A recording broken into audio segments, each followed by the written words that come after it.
This is a reading tapping into the Akashic Records. What do we need to know today? So the first thing is I just went into an oracle deck and that felt very aligned and bringing through the messages. So I'm going to show you the cards I'm using that came through and the messages.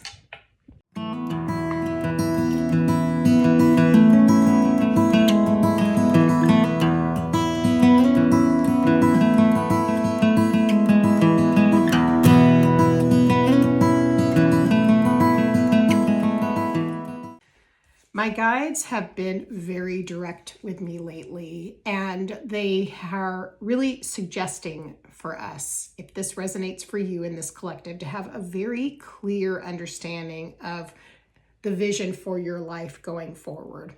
When you're on your spiritual path and you are in your everyday life, if you're open and you are interested in a variety of things, it can easily take you into a place where you get pulled in a couple different directions and you can feel burnt out and as though you're spinning your wheels. The really strong point about this is to tap into your inner knowing, and in this case, the Akashic Records, in order to get a plan for understanding what you specifically are meant to do, because you're not meant to do everything. And this is where it's very important. So for me, they were showing me a couple of days ago that everyone is on a current of energy. Every soul has a focus. And you can look at it as like a stream. You know, when you as a person are moving through your life, you don't go on to 10 different streams. You follow a flow.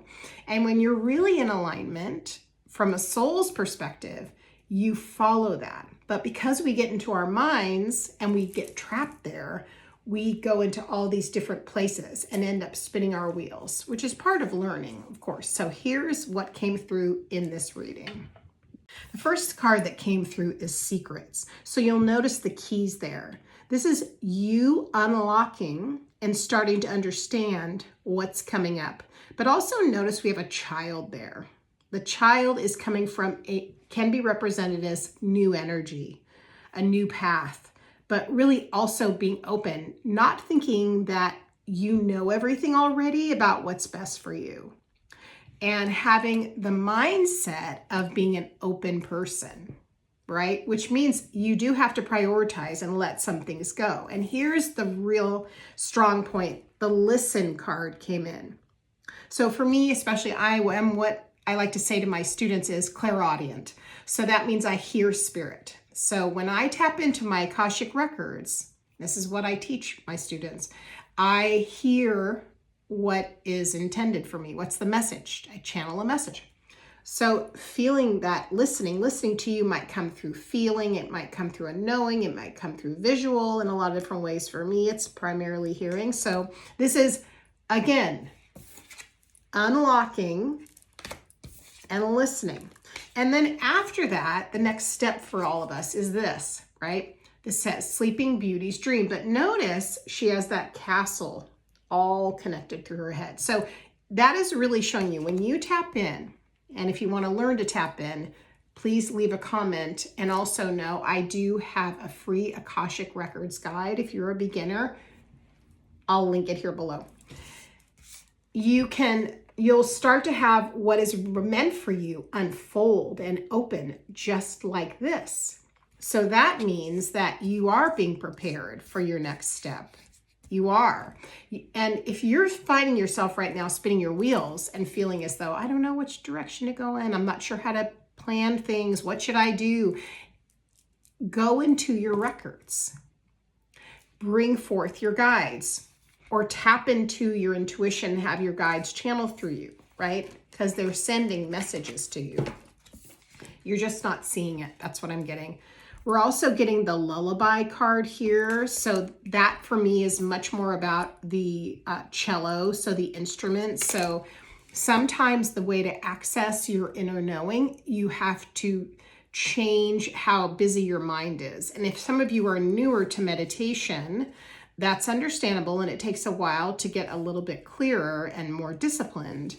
about doing it regularly, but that changing, maybe listening to megahertz music, something that can change your brain chemistry so you can get in and really connect, because this is what the issue is. Okay, and let me know in the comments if this is resonating, because I know it's resonating for me. So I'm going to pull a few more cards and just see what's coming up. Okay. I love how we're getting these messages from specifically this reading and the symbolism. So you'll notice with this girl, this is the morning dew girl. Look at her. She's got all this huge flower behind her that's got all these petals. Okay. And she looks a little dazed. Her eyes are a little far off. For me, what that looks like is just how we're pulled in a million different directions. How we can feel as though there's just so many layers to everything and we can't even know where to start.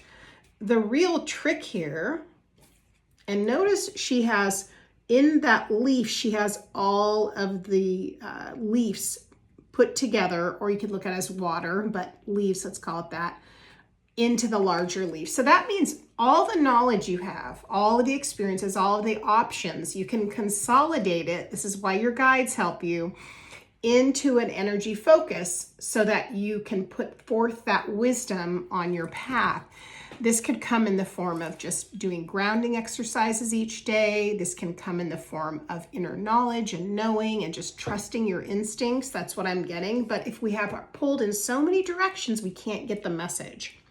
Pure nature. We're going back into the divine feminine. When I see a red rose, I think divine feminine, right? So part of being in the divine feminine energy, it's not a gender, remember, is sitting back and allowing things to happen. So if you're in your masculine and you're going, pushing, making things happen in your intellect, just trying to knock it out and get it done, you might be throwing yourself off completely off your actual path, because you've taken the concepts, the information, the knowledge of some things in spirituality, or this is my path, and then your mind has gone haywire and is now pulling you in a million directions. So we have to slow down, reset our energy, ground, listen, pay attention, and hone the skill of ingesting what's for you. And just because it's around you doesn't mean it's for you. Next, we're getting the gardener. So the gardener, right, this is all about planting a singular seed and then letting it grow.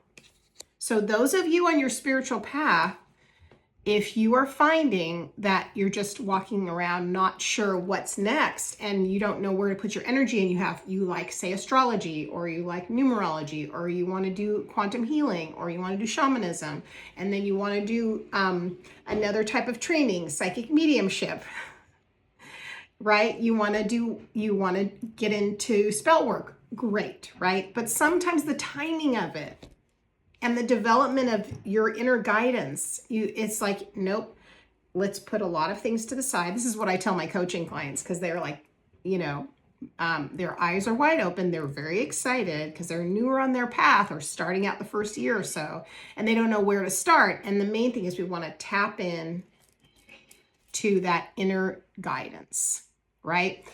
For me, it's working with my guides and then working the Akashic Records, two things I teach. And it's also being heart-centered, getting the answer. You know what I mean? So drop into that, feel that, feel that, feel that, feel that. And then we have the change of seasons. So in the Northern Hemisphere right now, it is later August. So we are really coming up on next month, September. We're going to have the autumn equinox. We have Mabon. So and the air is changing. So this is a change for you. So this is contracting your energy back into your energy field, into your body, listening, separating yourself from the millions of places you feel you have to be, and really taking charge. I can feel this, and anchoring that into your body. Okay, you can always ask your guides, your ancestors, to help you anchor that energy.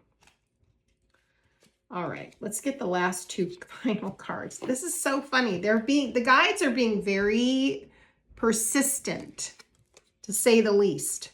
Here's why. Remember in the beginning of the reading, we had the keys and we had the listening cards. Just a refresher. We're ending this reading, guess what? With the can you hear me?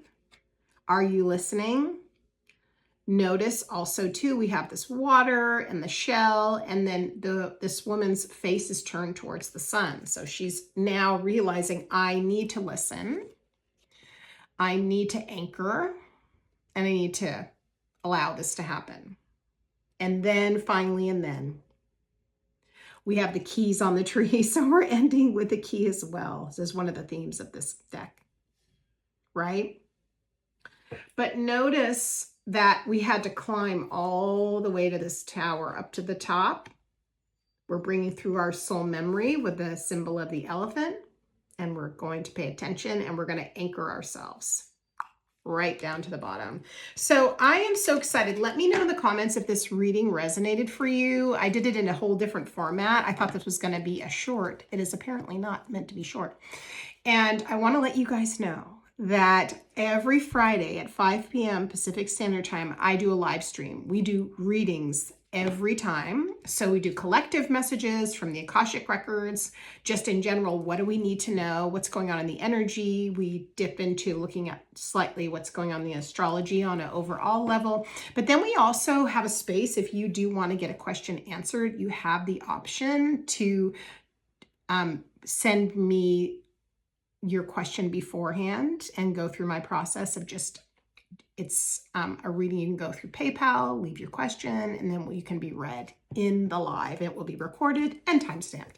And again, I love YouTube. I love the community I'm building here. If you like this video, please be sure to like, subscribe, share with friends, come see me. And again, my name is Carey. We'll see you in the next reading.